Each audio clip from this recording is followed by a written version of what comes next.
Hello, everyone. My name is David Hunter Jr., and I want to welcome you to another episode of Post in Black, where we celebrate Black excellence behind the lens. For those of you that have already subscribed to our YouTube channel, we want to thank you, and a special shout out to all of our donors.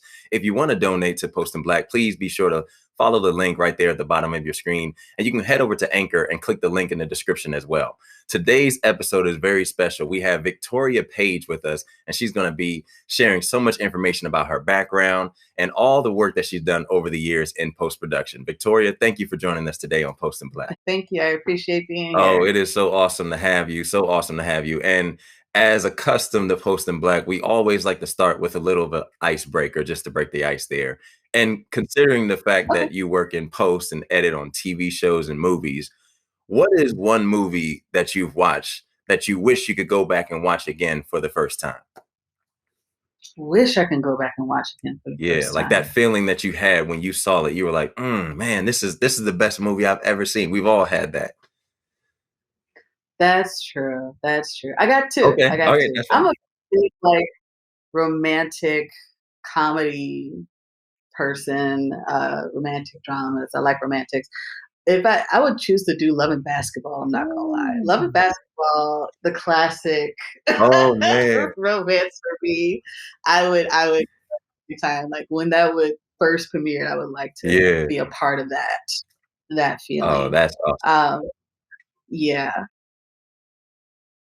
Before we just get all into it, can you tell the people a little bit about yourself and where you're from, and obviously your title, and just we'll jump into the credits and technical aspects as well. My name is Victoria Page. I'm credited as Victoria C. Page. I moved to LA back in 2010 for the sole purpose of wanting to become an editor. I ended up going to Video Symphony in 2010 to 2011, and I jumped right into assistant editing for reality. And I was in reality TV for a good 2 years, and I did a slew of comedy specials. And then I jumped into scripted TV as an assistant editor, Yeah. all the while editing short films on the side, independent freelance editing. Yeah. I was a part of Film Independent Project Involved Fellowship, so that was a nice little community to be a part of. And then I did a bunch of Wow. scripted. I did two features as an assistant editor. I was the second assistant editor on a major feature. I was the first assistant editor on a more an independent feature, but had big names to it. And then just to fast forward it, because I worked as an assistant editor for scripted TV since 2012. And then I was bumped up to editor to edit Hightown for season 2 for STARZ. And that was during the pandemic, so started in 2020 and went into 2021. Yeah. So that was a whole but that was the thing. And then recently I made a career switch. I am currently on the post-executive track at Paramount Studios. I am a daily supervisor for Paramount Pictures Feature Post. Long title. But I chose to be in this space to really support editorial more, just learning from what I have experienced on my editorial journey over these years. So that's where I'm at. Mm-hmm. Can you talk about that real quick? Just to, I know we've had a lot of interviews, but talk about the specifics of what that is, because a lot of times people see an editor, they're like, okay, the editor does this and does that. They don't know about setting up the doc, transferring the footage. Can you go into that a little bit? Right. I feel from what I learned in college with editing, we're editing picture, conveying feelings and all that stuff. And when it comes to bigger projects, such as TV and features, the editor needs some help with larger things. And so as an assistant, I feel like in reality it's definitely more technical when you're ingesting footage, making sure things don't crash on the editor, making sure the avid is good, upresing things, and keeping in line of paperwork when it comes to continuity, when it comes to visual effects. I feel like in scripted and in features, the assistant, it can be a little bit more creative, because as an assistant editor, you're in charge of sound design. You're that sound editor, right? As an assistant editor, you're in charge of temping visual effects. So you're that visual effects editor, depending on the budget. Um, so along with the creative side, you're in charge of the technical side. You're supporting the editor if they have some technical breakdown. I lost a bit. I lost my sequence. I'm seeing red. Can you help me? So Emergency, right, help, help, help. like for real. I had those, Victoria. I Yeah, need you. Yes, I'm here. right. Just to fix whatever the editor needs, because the job of an assistant is to make sure their editor is focused on cutting picture, is focused Gotcha. on bringing the story together. Now, granted, if you have a great relationship with that editor and you voice your opinion, saying, "Hey, I would like to cut. I would like Yeah, to edit sometimes or someday, in the yeah, future." I I feel like editors are more than willing to say, like, "Yeah, let me give you a scene or two. Like, let me give you an act. yeah, Like, let me yeah. give you things to cut along with, your other duties you still Right, keep up with." I didn't know that until right. I started working Till till in recent, yeah. yeah. Well, one of the things I think that even for me, and if you're listening to this episode and you've heard all of our episodes, you probably heard me say it before. But yes, I came into the industry as an actor, and my knowledge of post production. When you say editor and assistant editor, I was like, oh, so there's two people cutting. I Mm, was like, oh, they're just helping each other doing the same thing. So you cut this part and they cut that part, and then you put it together. mhm. And I had no idea or no understanding, I should say, that there were different aspects to it. Even being doing the color, you know what I mean? Yeah. Somebody doing sound. I'm like, oh, I hand it to the editor, and they're going to do all this stuff. And they're looking, and No. I'm getting 12 different invoices in my email account. I'm like, what just happened here? Like, why am I being charged? It's like that's 10 different jobs, sir. Like, if you were acting on, if you were acting on camera, that's like me giving you a theater play and giving you a monologue and then giving you a voiceover and then Mhm, telling you to write this. mhm. You'd be looking at me crazy too. So Yeah. definitely having that clear understanding of it all. Mhm. You mentioned Video Symphony and the training and all of that, and one of the things we like to tap into as well is people that came before you that you looked up to, maybe aspired to. Was there anybody, as you were getting going in your career, because you mentioned so much that you're doing, but going back a little bit, was there anybody that like kind of took you under their wing as you Mhm. came along, so they kind of gave you direction and the vision to what you needed to do?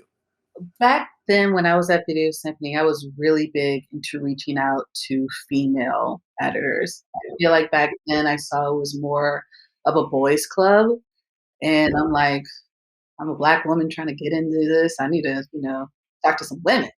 Um, so I must say the biggest was Lillian Benson, who is my Wow. mentor. Yes, special place in my Yeah. heart. Been having known her since like 2012. And also Anita Burgoyne, Brant Burgoyne. She's a female editor as well, but she was one of the first editors that I contacted. I was watching Legally Blonde. You know how they say watch the Okay. credits, watch the credits. Yeah. Yeah. I was watching Yeah. Legally Blonde. I was like, Anita Burgoyne, let me look her up. And back then I was using LinkedIn pretty heavily. So Yeah. LinkedIn to her, saw an email, sent a cold email, and Yeah. introduced myself. And she was very gracious with her time to meet with me for lunch. I still do keep up with her to this day. So she was the first female editor, and then Lillian was the second because she was my mentor when I was a part of Film Independent. So Yeah. yeah, it was. I was really That's contact awesome. females. That's awesome. What was maybe one piece of advice or something, some insight that they did share with you that you feel like was really helpful at that time and maybe still today? Keep on networking. Networking was Okay. a huge thing, and keep on cutting. Yeah, it was keep on networking, keep on cutting.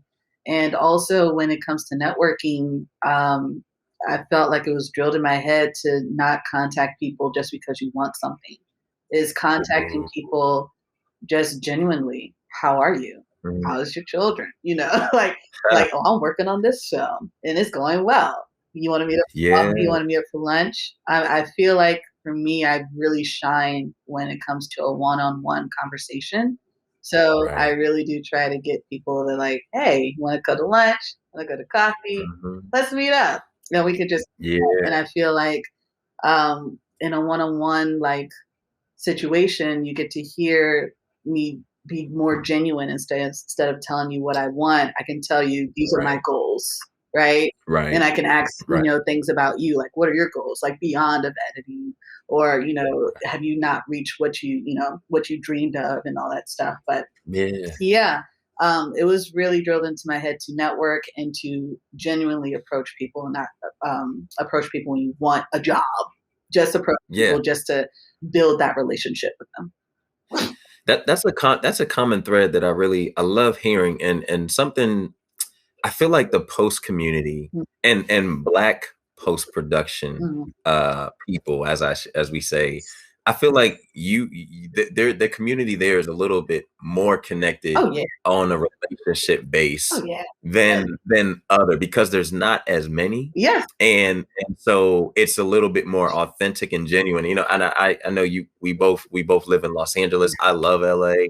I know that sometimes the I guess the rake against LA is that there's not a lot of authentic people out here. There's a lot of fakeness. But I think it's what you stated about reaching out for nothing, just to say, hey, I'm checking in. Yep. Hey, how are you? And that authenticity allows people to kind of take you ever look at your phone and you're like, what's this person calling me for again? Because every time they call you, it's about Mhm. asking for something. Right.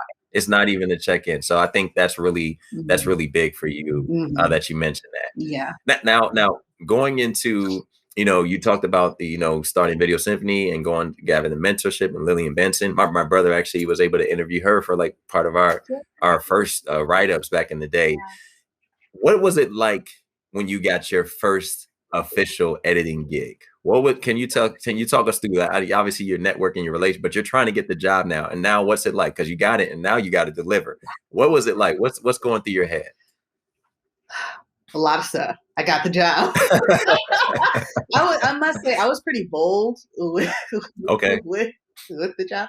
So it was the height of the pandemic, and something set a fire under me to just go for the chair. And I was having interviews for shows that didn't hire me because um, I haven't edited a TV show before.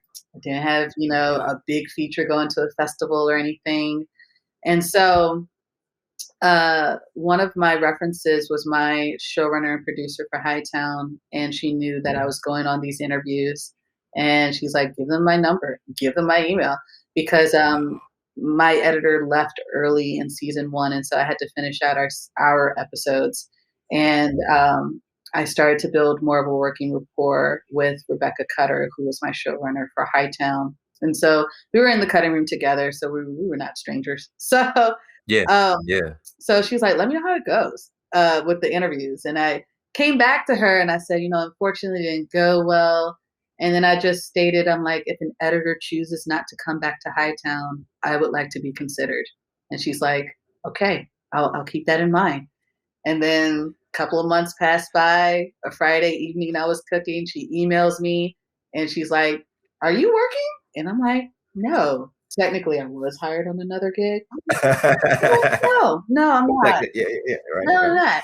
And Yeah. she's like, send me your resume. And then the next day, I receive a call from my mentor. One of my mentors, Luis, who was my editor for Hightown.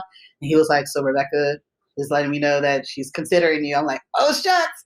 And then, like, on Sunday, I received a call from the editor that I was replacing. She was looking for an assistant editor. And I was like, oh, I'm not able to. I didn't tell her why. So the next day on Monday, I received a call from my co-producer telling me that I got the job. And he's like, did anyone higher than me call you yet? And I said, no. And he's like, well, I'm here to tell you I got the job. I was like, oh my goodness. And then Rebecca, she called me and she's like, I am so mad I wasn't the first one to tell you. And Ah, so it was definitely like a fast track. It all happened in one yeah. weekend. And I was so excited. I was so nervous, but excited. And then a few months later, I started and I was able to hire. I'm like, oh, I'm able to hire somebody as an assistant now. I'm like, oh my goodness. Mhm. So I Yeah. hiring my assistant Iman, who was a post PA on a feature that I was a part of, and she was just had a great work ethic. And I'm like, "What you doing?" Like, I'm working. So Let's go. I was able to hire her and it all went so well. I was really nervous my first episode. Yeah, I was really nervous. Yeah. I requested an office to work in, so I had my own little office in a post house. We were all working remotely, but yeah, when the first episode dailies were trickling in, I was like, oh my gosh, they're asking me all. It's happening. It's happening. It's It happening. really was happening, and then like I was receiving calls from the director, calls from our producers, just telling me what they're looking for, what they want. I was like, oh my goodness, okay. So yeah, it was a trip. That's a no, that's first of all, I think I'm gonna get to that with the, with the everybody calling you and reaching out as it relates to, getting notes and feedback. But I love the boldness of asking for what you want. And Mhm. I think, there's a phrase, people say it all the time, closed mouths don't get fed. But it's like, hey, what are you doing? Well, I just hope it's like they can't give you what you don't ask for. True. And I really love that. I really love what you, hey, no, if the position opens, I want this. All Mm, they can say is no, and then you can know and make your own decision for moving forward. right. I agree. I love that. I love that. Yes. Thank you. And now we get into a little bit more of the nitty gritty because Mhm. in Post and Black we've talked a lot about the journey for people, but the everyday experience of actually being in the room, because I know this for an actor, it's really hard. But if you have a friend that is working on the show, Mhm. I try to ask them what it's like now that they're in it, what it's like, because everybody's always trying to get the show. Mhm. Everybody's always trying to get the film. But then once you're on it, it's another thing of handling. So like, yeah, you got the job, but everybody's calling you, the pressure, Mhm. Mhm. the critiques, the criticism. Yes. How are you handling that Mhm. when that feedback is coming in? And then what do you do to kind of like when you're in your zone to like Mhm. give people what they want Mhm. and not be so beholden to what you've done? Like, well, no, I think it should be this way. Like, how do you handle all of those things? That's a lot of emotions, I feel like, a lot of pressure. I agree, but I feel like as editors, we're great politicians. You know, Okay. like I Yeah. we understand, or at least I hope people understand. We understand that it's a collaborative process, right? Mm, You may not like that I made a cut here. And what do you want? What would you like? And let's work through it together. I feel like I can't I can't really hold my cuts on a high pedestal because I know mm, they'll get better when we reach lock cut. You know, mm, even though, like, yes, I do take pride in what I have done. A lot of hard work has gone into it because, yes, I want to make a great presentation of I can cut. This is my episode. yeah. I believe I told the story very well. Um, Right. but receiving notes back, I know that, especially because I was a part of a show where people knew me and knew Hmm. that I was a new editor. It's not like people are going to be malicious towards me and say, Victoria, this is an ugly cut. Like, I don't know what to tell you, Yeah. you know? Right. But granted, they were very honest in their notes. And I took it as like, okay, I know this is going to be better. Let me address their notes. And if a note that I Mm, thought was crazy, I would address it still and let them see it was yeah. crazy. And then they would come back to me like, yeah, Victoria, that was Yeah. the wrong one. Right. Let's go back to what you Right. had. Then I'm Right. Right. Right. then I'm Right.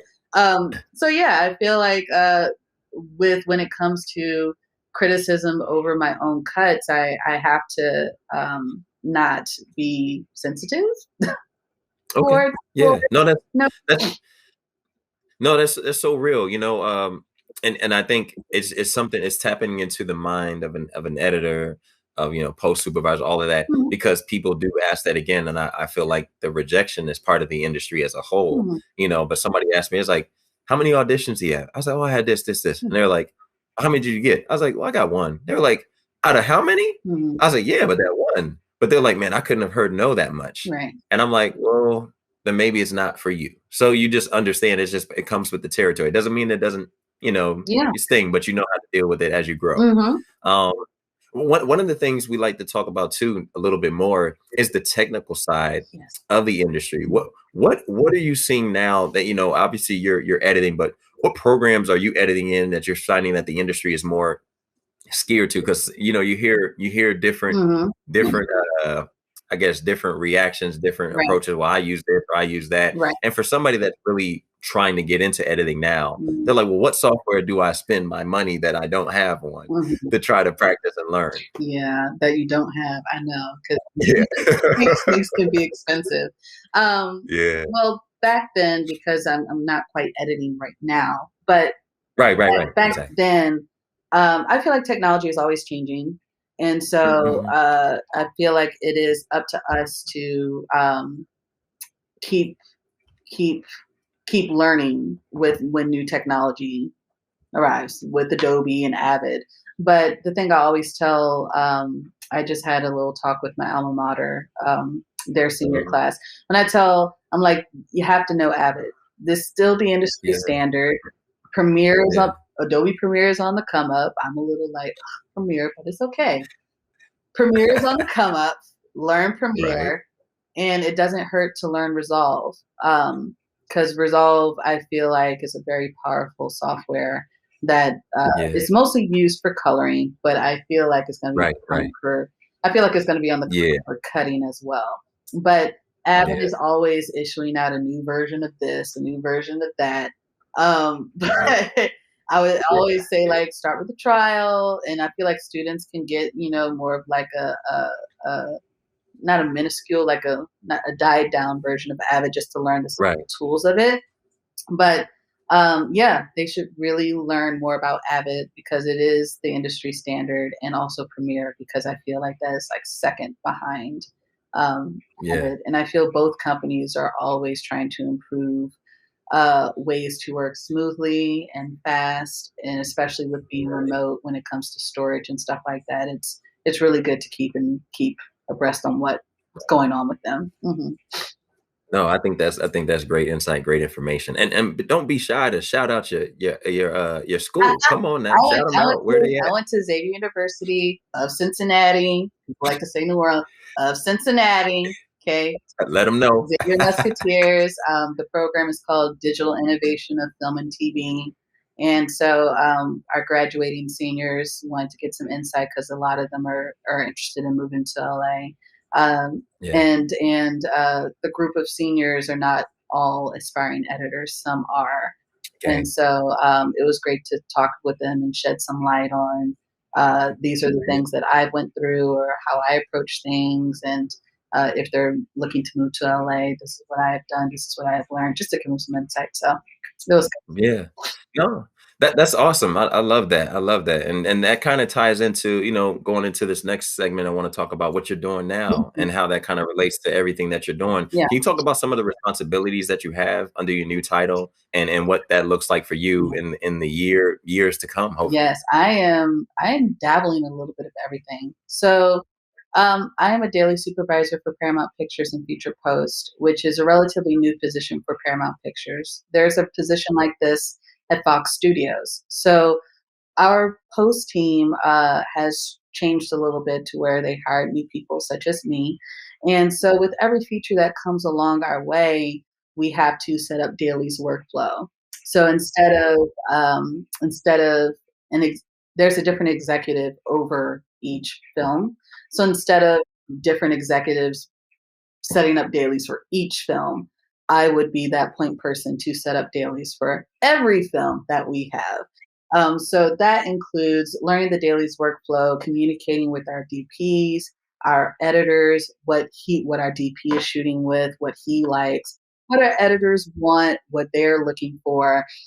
When it comes to dailies vendors, looking over budgets because it's all about money. We got to Uh, get let, hey, don't miss that part. Say that again. Looking over budgets. looking over budgets, and I feel like that's the difference because I come from the creative world, where as an editor, I didn't care about no budget. I'm like, I want Yeah, to use this let Michael me just go. Jackson song, and I don't care how much it costs.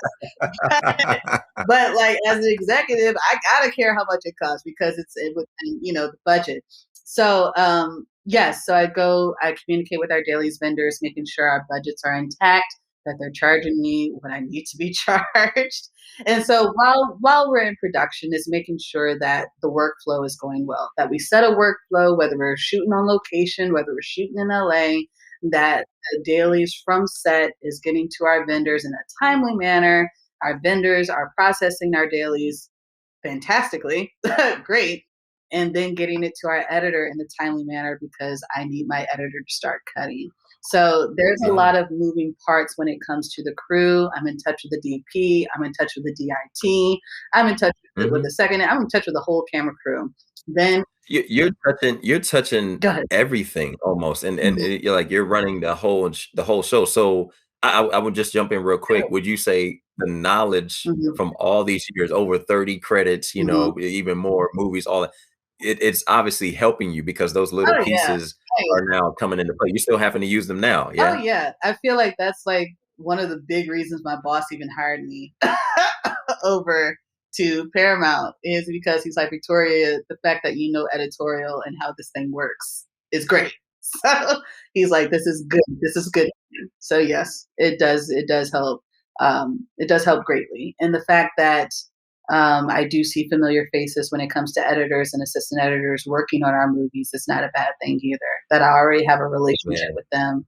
I'm already in my mind. I'm like, we're going to take care of you guys. We don't want anything to, be bad or whatever. So yeah, that's a great yeah. thing too. Hmm. That is awesome. That is awesome. I guess now you talk about all the things you do, and I guess I'll ask twofold Go question. ahead. What is the, and we mentioned the budget, so that could be it. But what's the hardest part of your job now, and what's the thing that gets you waking up and excited about doing your job? The thing that gets me waking up and excited about doing my job is all that we have Yeah. going on, all the movies that we Okay. have going on. The fact that I get Yeah. to see all of our cuts and still in editorial, it's great. Oh my Yeah. gosh, this is a nice film, and just reading the scripts. We got a Mhm. lot of good stuff coming down the line. Um, Mhm. and it makes me excited being a part of this process outside of editorial is that I'm aware of the decisions that are being made concerning Mm. editorial that maybe Mhm. editorial don't know about. So in my Yeah. head, um, is that I want to be the best advocate for editorial. Period. So that makes me excited with the movies that are coming down the line. It makes me excited with the people I get to work with. Instead of being in front of a computer where editing all day, my day consists of emails, meetings, and screenings, Yeah. which is Yeah. pretty cool.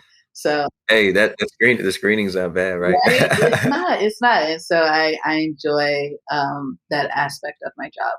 Mhm.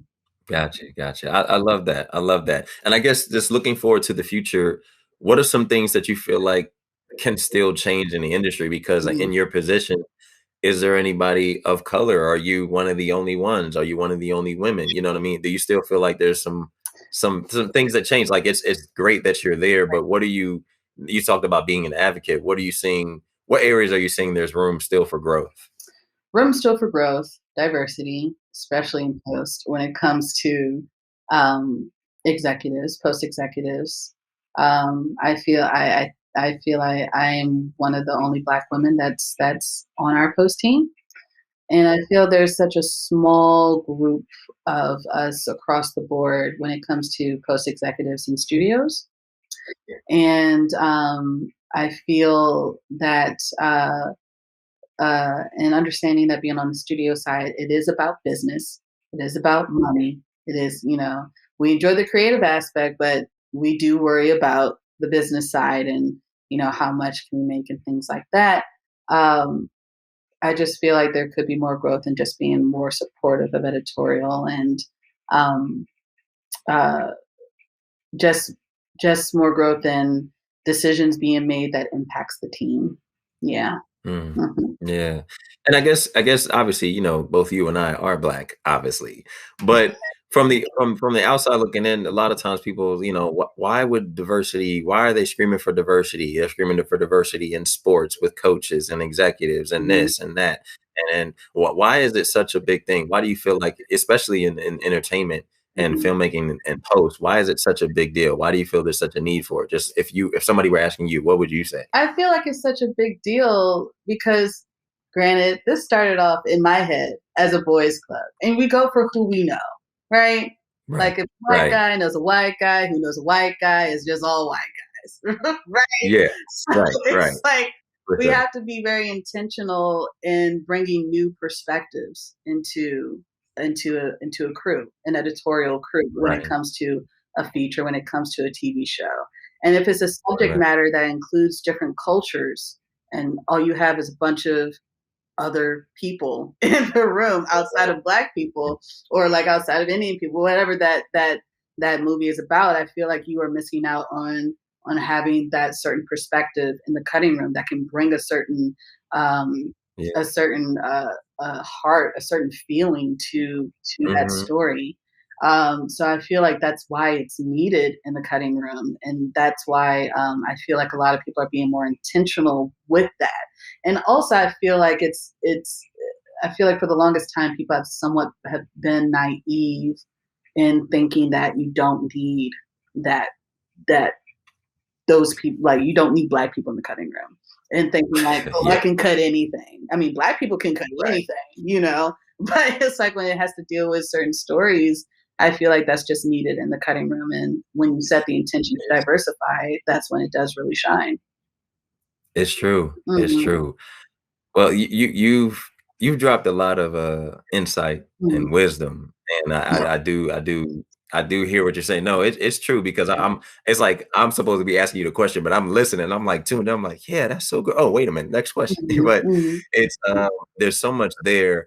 I guess one thing, last thing I would ask you, just mhm, a piece of advice that you would give to anybody, obviously, whether they're wherever they're at in their career, mhm, to continue on the march and post, or to look for other opportunities to explore. What's a piece of advice that you feel like is helpful as we start this 2022 and even going beyond in their career? mhm. I feel like, especially because we're still in the pandemic, I feel that people are more open to meet, really, not Mm. meet in person, like comfortable, like, oh, Right. let's have a Zoom meeting.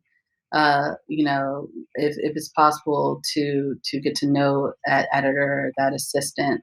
I feel people are more open to networking these days because we are remote. You don't have to go Right. anywhere. Right. And so I would stress the advice to keep watching the credits, Yeah. find out who those people are. Don't be afraid to reach out to people. And also, I feel like the most important thing is don't be afraid of the follow up, because we all got lives. We're all busy, right? I feel like when new students or new college students or just new people in post production, when they send out an email to a person that they want to get in contact with, and they haven't heard from that person in so long, it doesn't hurt to follow up with them, whether Yeah. that person responds back positively or negatively. Do not take the negative, as heavy.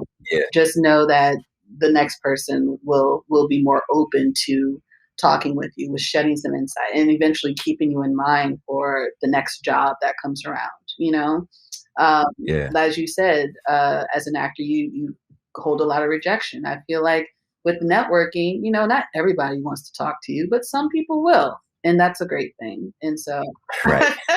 and so Right. I feel like don't be afraid to reach out, and especially I feel like in the pandemic, people are more open to have that Zoom meeting with that somebody and to connect with people. Mhm.